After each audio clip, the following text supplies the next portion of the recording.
Hi friends, welcome back to S P tech Kannada YouTube channel. ವೀಕ್ಷಕರೇ, ಈ ವಿಡಿಯೋದಲ್ಲಿ ತಮಗೆ ಏನು ಮಾಹಿತಿಯನ್ನು ತಿಳಿಸ್ಕೊಡುತ್ತೀವಿ ಅಂತಂದರೆ, ಯಾರೆಲ್ಲ 65 ವರ್ಷ ಮೇಲ್ಪಟ್ಟ ಹಿರಿಯ ನಾಗರಿಕರಿದ್ದಾರೆ, 65 ವರ್ಷದವರು ಹಿರಿಯ ನಾಗರಿಕರು, ಮತ್ತು 66 ವರ್ಷ ತುಂಬಿರ್ತಕ್ಕಂಥವ್ರು, 67 ವರ್ಷದವರು, ಮತ್ತು 70 ವರ್ಷದವರು, ಈ ರೀತಿಯಾಗಿ 75 ವರ್ಷದವರು, ಈ ರೀತಿಯಾಗಿ 65 ವರ್ಷಕ್ಕಿಂತ ಮೇಲ್ಪಟ್ಟ ಹಿರಿಯ ನಾಗರಿಕರಿಗೆ ರಾಜ್ಯ ಸರ್ಕಾರದ ಕಡೆಯಿಂದ 1,200 ರೂಪಾಯಿ ಪಿಂಚಣಿನ ಸಿಗ್ತಾ ಇರುವಂಥದ್ದು.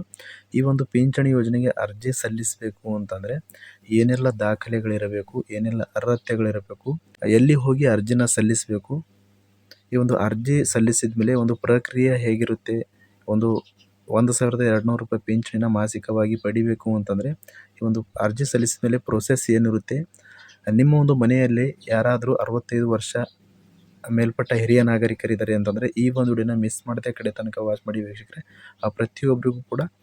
ಪ್ರತಿಯೊಬ್ಬರು ಈ ಒಂದು ರಾಜ್ಯ ಸರ್ಕಾರದ ಯೋಜನೆ ಬಗ್ಗೆ ತಿಳಿದುಕೊಳ್ಳಬೇಕು. ಯಾಕೆ ಅಂತಂದರೆ ನಿಮ್ಮ ಒಂದು ಮನೆಯಲ್ಲಿ ಆಗಿರ್ಬೋದು ಅಥವಾ ನಿಮ್ಮ ಒಂದು ಕುಟುಂಬದಲ್ಲಿ ಯಾರಾದರೂ ಹಿರಿಯ ನಾಗರಿಕರಿದ್ದರೆ ಅವರಿಗೆ ಈ ಒಂದು ಯೋಜನೆ ಅನುಕೂಲ ಆಗುತ್ತೆ ವೀಕ್ಷಕರೇ. ಮಾಸಿಕವಾಗಿ 1,200 ರೂಪಾಯಿ ಪಿಂಚಣಿ ಹಣನೂ ಕೂಡ ಸಿಗುವಂಥದ್ದು.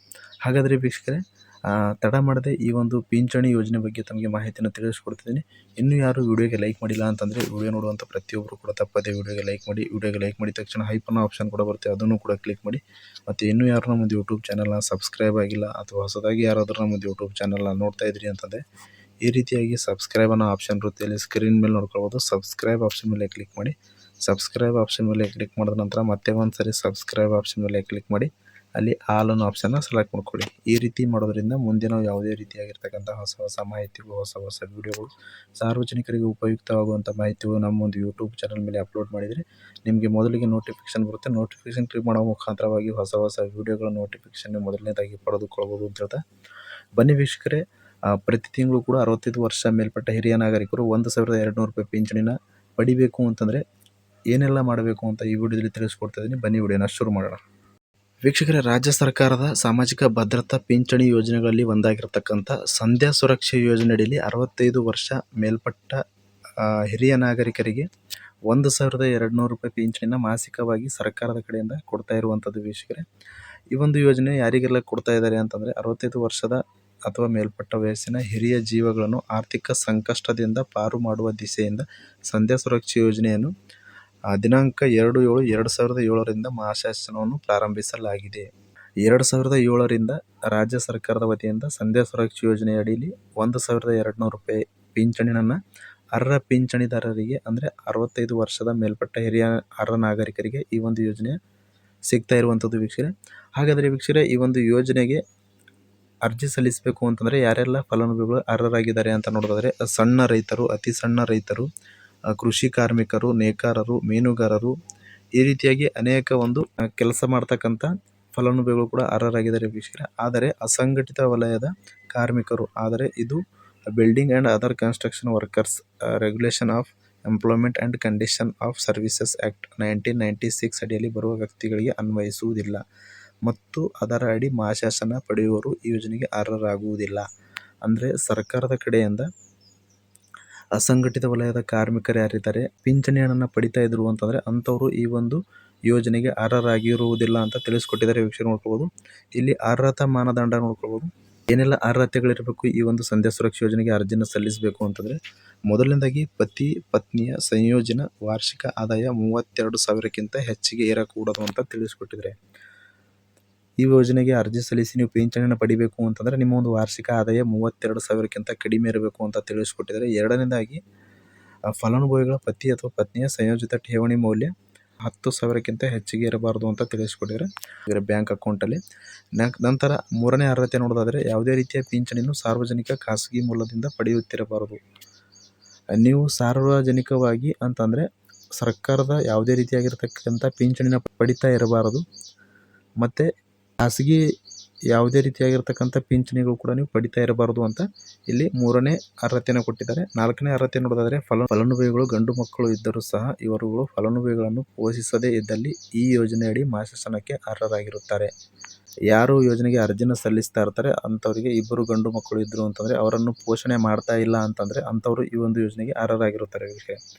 ಹಾಗಾದರೆ ಈ ಒಂದು ಸಂಧ್ಯಾ ಸುರಕ್ಷೆ ಯೋಜನೆಗೆ ಅರ್ಜಿ ಸಲ್ಲಿಸಬೇಕು ಅಂತಂದರೆ ಫಲಾನುಭವಿಗಳು ಯಾವೆಲ್ಲ ದಾಖಲೆಗಳನ್ನು ಸಬ್ಮಿಟ್ ಮಾಡಬೇಕು, ಯಾವೆಲ್ಲ ದಾಖಲೆಗಳು ಬೇಕಾಗುತ್ತೆ ಅಂತ ಈ ವಿಡಿಯೋದಲ್ಲಿ ತಿಳಿಸ್ಕೊಡ್ತೀನಿ ನೋಡ್ಕೋಬೋದು. ಮೊದಲನೇದಾಗಿ ನಿಮ್ಮ ಒಂದು ವಾಸಸ್ಥಳ ದೃಢೀಕರಣ ಪತ್ರ ಬೇಕಾಗುತ್ತೆ. ನಂತರ ನಿಮ್ಮೊಂದು ವಯಸ್ಸಿನ ದೃಢೀಕರಣ ದಾಖಲೆ ಬೇಕಾಗುತ್ತೆ.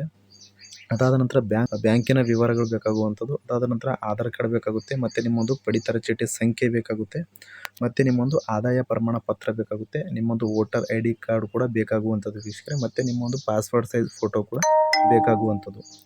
ಇಷ್ಟು ದಾಖಲೆಗಳಿದ್ರೆ ನೀವು ಸಂಧ್ಯಾ ಸುರಕ್ಷಾ ಯೋಜನೆಗೆ ಅರ್ಜಿನ ಸಲ್ಲಿಸಬಹುದು ವೀಕ್ಷಕರೇ.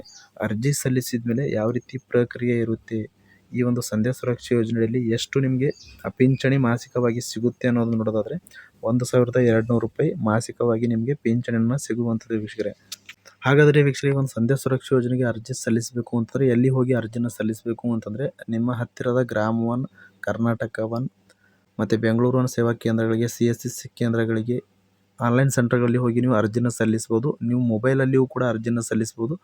ನಾಡ ಕಚೇರಿ ವೆಬ್ಸೈಟ್ಗೆ ಭೇಟಿ ನೀಡಿ ಅಲ್ಲಿ ಪಬ್ಲಿಕ್ ಲಾಗಿನಲ್ಲಿ ನೀವು ಕೂಡ ಈ ಒಂದು ಸಾಮಾಜಿಕ ಭದ್ರತಾ ಯೋಜನೆಗಳಲ್ಲಿ ಒಂದಾಗಿರ್ತಕ್ಕಂಥ ಸಂಧ್ಯಾ ಸುರಕ್ಷಾ ಯೋಜನೆಗೆ ಅರ್ಜಿನ ಸಲ್ಲಿಸ್ಬೋದು. ಇದಕ್ಕೆ ಸರಿಯಾಗಿ ಡಾಕ್ಯುಮೆಂಟ್ಸ್ಗಳನ್ನು ಅಪ್ಲೋಡ್ ಮಾಡಬೇಕಾಗಿರುತ್ತೆ. ಹೀಗಾಗಿ ನಿಮಗೆ ಆನ್ಲೈನ್ ಸೆಂಟರಲ್ಲಿ ಹೋಗಿ ಅರ್ಜಿ ಸಲ್ಲಿಸೋದು ಭಾಳ ಉತ್ತಮವಾಗಿರುತ್ತೆ ವೀಕ್ಷಕರೇ. ಅರ್ಜಿ ಸಲ್ಲಿಸಿದ ಮೇಲೆ ನಿಮ್ಮ ಒಂದು ಅರ್ಜಿ ಏನಿರುತ್ತೆ ನಿಮ್ಮ ಒಂದು ಗ್ರಾಮದ VO ಅವರ ಹತ್ತಿರ ಹೋಗುತ್ತೆ ವೀಕ್ಷಕರೇ. VO ಅವರ ಹತ್ತಿರ ಹೋದ್ಮೇಲೆ VO ಅವರು ಅಪ್ರೂವಲ್ ಮಾಡಬೇಕಾಗುತ್ತೆ. VO ಅವರು ಅಪ್ರೂವಲ್ ಮಾಡಿದ್ಮೇಲೆ ಈ ರೀತಿಯಾಗಿ ಸ್ಟೆಪ್ ಬೈ ಸ್ಟೆಪ್ ನಿಮ್ಮ ಒಂದು ಅರ್ಜಿನ ಅಪ್ರೂವಲ್ ಆಗುವಂಥದ್ದು. ಅಪ್ರೂವಲ್ ಆದಮೇಲೆ ಕೊನೆಯಲ್ಲಿ ತಹಸೀಲ್ದಾರ್ ಲಾಗಿನ್ಗೆ ಹೋಗುತ್ತೆ. ತಹಸೀಲ್ದಾರ್ ಅವರು ಬಯೋಮೆಟ್ರಿಕ್ ನೀಡೋ ಮುಖಾಂತರವಾಗಿ ನಿಮ್ಮದು ಏನು ಅರ್ಜಿನ ಸಲ್ಲಿಸಿರ್ತೀರ, ನಿಮ್ಮ ಒಂದು ಅರ್ಜಿನ ಅಪ್ರೂವಲ್ ಮಾಡಿದರೆ ನಿಮಗೆ ಪಿಂಚಣಿ ಆರ್ಡರ್ ಕಾಪಿ ಜನರೇಟ್ ಆಗುವಂಥದ್ದು ವೀಕ್ಷಕರೇ. ನಿಮ್ಮ ಒಂದು ಪಿಂಚಣಿ ಆರ್ಡರ್ ಕಾಪಿನ ತೆಗೆದುಕೊಂಡು ನೀವು ನಿಮ್ಮ ಹತ್ತಿರ ಇಟ್ಕೊಳ್ಬೇಕಾಗುತ್ತೆ. ನಿಮ್ಮ ಒಂದು ಪಿಂಚಣಿ ಆರ್ಡರ್ ಕಾಪಿ ಬಂದ ಮೇಲೆ ನಿಮಗೆ 1 ರಿಂದ 3 ತಿಂಗಳ ಒಳಗಾಗಿ ನಿಮಗೆ ಪಿಂಚಣಿ ಹಣ ಜಮಾ ಆಗುತ್ತೆ ವೀಕ್ಷಕರೇ. ಈ ರೀತಿಯಾಗಿ ಪ್ರೋಸೆಸ್ ಇರುವಂಥದ್ದು. ನೀವು ಇನ್ನೂ ಯಾರು ಈ ಒಂದು ಸಂಧ್ಯಾ ಸುರಕ್ಷಾ ಯೋಜನೆಗೆ ಅರ್ಜಿನ ಸಲ್ಲಿಸಿಲ್ಲ, 65 ವರ್ಷ ಮೇಲ್ಪಟ್ಟ ಹಿರಿಯ ನಾಗರಿಕರಿದ್ದಾರೆ ಅಂತಂದರೆ ಕೂಡಲೇ ಅರ್ಜಿನ ಸಲ್ಲಿಸಿ ಸರ್ಕಾರದ ಕಡೆಯಿಂದ ಈ ಒಂದು ಸದುಪಯೋಗನ ಪಡೆದುಕೊಳ್ಬೋದು. ಯಾರೆಲ್ಲ ಒಂದು ಅರ್ಹ ಫಲಾನುಭವಿಗಳಿದ್ರೆ ನೀವು ಅರ್ಜಿನ ಸಲ್ಲಿಸಿ. ಮತ್ತು ಈ ಒಂದು ವಿಡಿಯೋನ ನೋಡ್ತಕ್ಕಂಥ ಯಾರೆಲ್ಲ ವಿಡಿಯೋನ ನೋಡ್ತಾ ಇದ್ದಾರೆ, ನಿಮ್ಮ ಒಂದು ಮನೆಯಲ್ಲಿ ಹಿರಿಯರಿದ್ದರೆ, ಹಿರಿಯ ನಾಗರಿಕರು ಇರುವಂಥವರಿಗೆ ಈ ಒಂದು ವಿಡಿಯೋನ ಶೇರ್ ಮಾಡಿ.